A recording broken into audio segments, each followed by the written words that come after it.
Salut à tous, j'espère que vous allez bien et on se retrouve aujourd'hui pour rentrer dans les détails d'une qualification historique.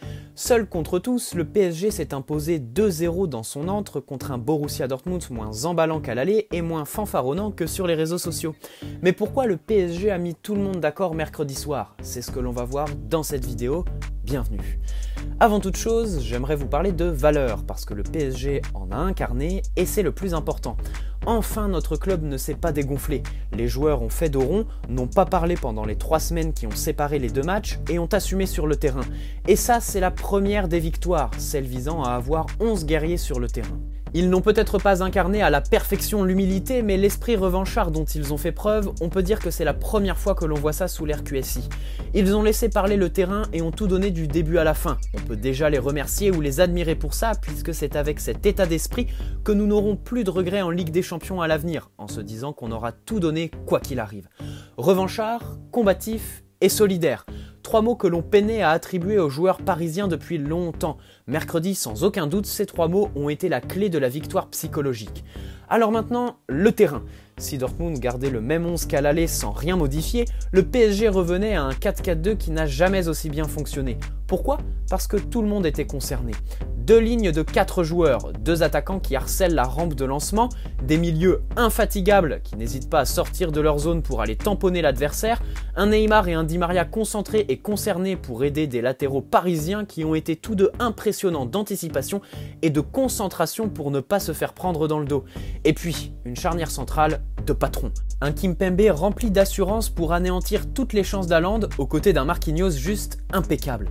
Et puis derrière tout ça, un Keylor Navas qui a pu s'amuser à compter le nombre de sièges dans le Parc des Princes tant les Allemands ont été stériles offensivement.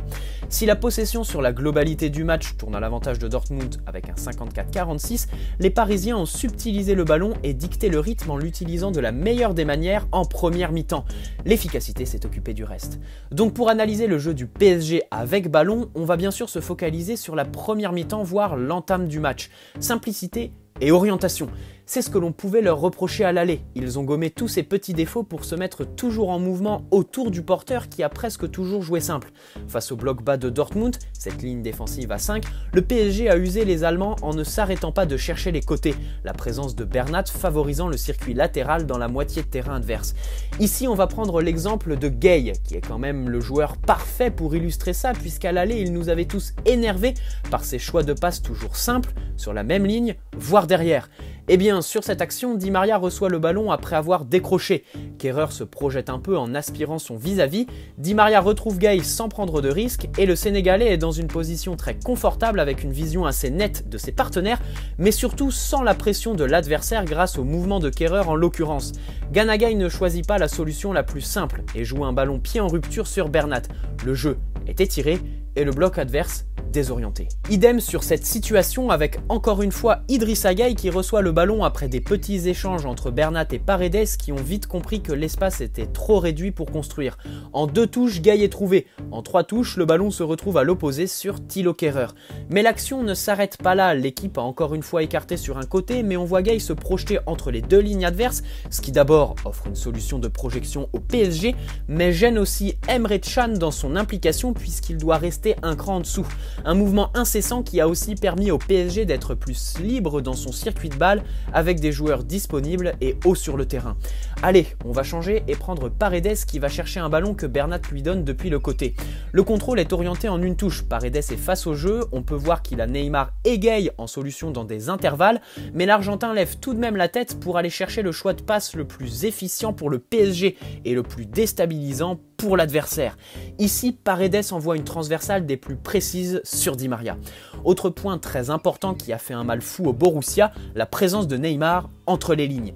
Ici aussi, on a pu tirer profit des qualités de Leandro Paredes qui a réussi à le trouver assez fréquemment par une passe très verticale et sa capacité incroyable à casser les lignes, ce qui a éliminé les 2 milieux allemands sans avoir à les approcher. Battu dans la bataille athlétique, oui, mais aussi dans la bataille tactique, c'est à noter.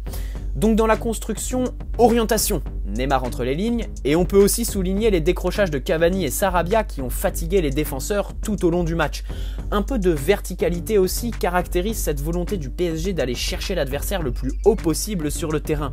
Et ici on a une image très parlante, l'occasion de Cavani à la 24e minute. Gueye reçoit le ballon, il est face à la première ligne à 4 du Borussia, en 2 touches, Di Maria est trouvé entre les lignes, l'Argentin sait pertinemment ce qu'il veut faire, il exécute et donne à Cavani dans un excellent tempo.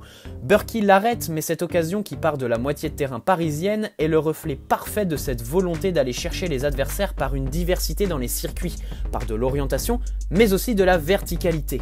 À la relance, on peut noter les ballons longs de Marquinhos qui ont permis au PSG d'allonger et la capacité technique de Kimpembe qui s'est fait plaisir par moment en perforant la première ligne défensive du Borussia tout en permettant au PSG de se libérer du pressing engagé par Haaland. Allez, on passe au jeu sans ballon avec dans un premier temps le quadrillage et l'occupation de l'espace qui ont permis au PSG de ne pas craquer. En effet, ces derniers temps, on pouvait assimiler le 4-4-2 à un 4-2-4 puisque l'équipe peinait à s'organiser dans les phases de transition défensive parce qu'elle était coupée en deux avec des attaquants qui ne s'impliquaient pas. Mercredi, on a vu un vrai 4-4-2 avec tout simplement une équipe. 2 lignes de 4 qui se formaient en permanence quand Dortmund commençait à faire tourner et un engagement des attaquants dans le repli défensif qui a sûrement fait toute la différence. Et pour illustrer ça, on peut prendre l'abattage que Neymar a mis à la 38e minute de jeu pour aller gêner les ailiers du Borussia. L'attaquant brésilien ne lâche rien et au final ça paye. Même si Paris ne récupère pas le ballon, le Borussia est contraint de repasser derrière. Idem pour Di Maria qui a coupé pas mal de trajectoires et s'est montré très proche de Kehrer dans le duel défensif. On peut aussi parler de Cavani et Sarabia qui ont, comme à leur habitude, galopé pour gêner la relance adverse, ce qui a poussé Burki à dégager de manière imprécise ou en touche directement. Le Borussia a clairement cédé sous la pression des premiers défenseurs parisiens que sont Sarabia et Cavani, mais aussi Neymar qui n'a pas hésité à presser en allant de l'avant. Si les premières passes du Borussia étaient donc compliquées à réaliser grâce aux efforts spontanés des attaquants parisiens, lorsque le ballon arrivait au milieu, ce n'était pas mieux. Paredes et Gueye ont évolué très haut sur le terrain, ce qui a considérablement gêné Dortmund dans leur première passe. D'ailleurs, le statisme de Witsel et Can ont permis à Gueye d'intercepter certaines passes, comme ici à la 10e minute, où on peut voir Paredes très haut sur le terrain et très proche de Can, ce qui va l'empêcher de se retourner s'il reçoit le ballon. Cavani et Sarabia ferment l'angle de passe sur le porteur et Di Maria est en mouvement vers la ligne où se situe le receveur. Seul Witsel a un petit rayon d'action s'il reçoit le ballon. Seul problème, le Belge ne bouge pas assez et Gueye débarque comme un mort de faim pour couper cette passe qui n'est pas assez appuyée, symbole de l'envie parisienne et de la passivité allemande. Et enfin, défensivement, on notera la masterclass de Kimpembe qui nous a écarté de tout danger provenant d'Erling Haaland, que ce soit dans l'anticipation, au duel ou dans la prise de risque à la relance. Presco a sorti un très gros match. Ici, on fera un parallèle avec Kehrer qui lui aussi a fait un bon match contre Dortmund, se montrant très intelligent dans les duels et en mouvement pour proposer des solutions quand Paris avait le ballon. Il faut souligner le retour en force de Kimpembe et Kehrer qui étaient les cibles des critiques et des moqueries l'année dernière. Ils reviennent de très très loin, ce sont de vrais guerriers. Marquinhos était lui aussi attendu et comme d'habitude, il n'a pas déçu. Capitaine en l'absence de Thiago Silva, Marquinhos s'est montré providentiel dans la qualification parisienne. Il a dégagé une sérénité et un calme qui ont fait le plus grand bien lorsque le PSG s'est mis à défendre. Le huis clos nous a permis d'entendre les paroles de capitaine qu'il a prononcées tout au long de la partie. Un vrai leader et un rôle complètement assumé par le Brésilien qui ne déçoit que rarement et qui est bien meilleur en défense plutôt qu'au milieu au passage. On n'oublie pas Bernat qui est l'homme des grands matchs, celui qui ne déçoit jamais et qui donne toujours tout. Après Naples, Liverpool et Manchester, il a encore marqué mercredi soir contre Dortmund et son match nous fait tout simplement dire que nous tenons un des meilleurs latéraux de cette Ligue des Champions. Encore une fois, sa progression dans l'anticipation et dans la pugnacité s'est ressentie tout au long de la partie. Son trophée d'homme du match est mérité, bravo à Juanito.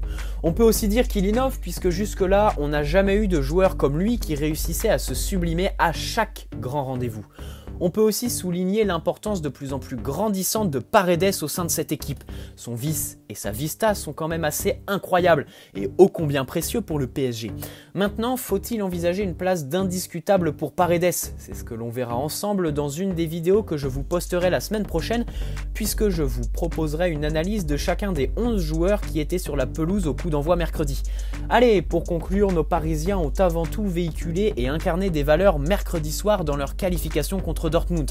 Et sur le terrain, on pourrait presque tout résumer à l'envie. Mais on peut parler de beaucoup d'autres choses comme l'implication d'un Neymar qui à ce niveau-là peut nous emmener très loin en Europe, ou l'écrasante victoire de Gueye et Paredes dans la bataille du milieu.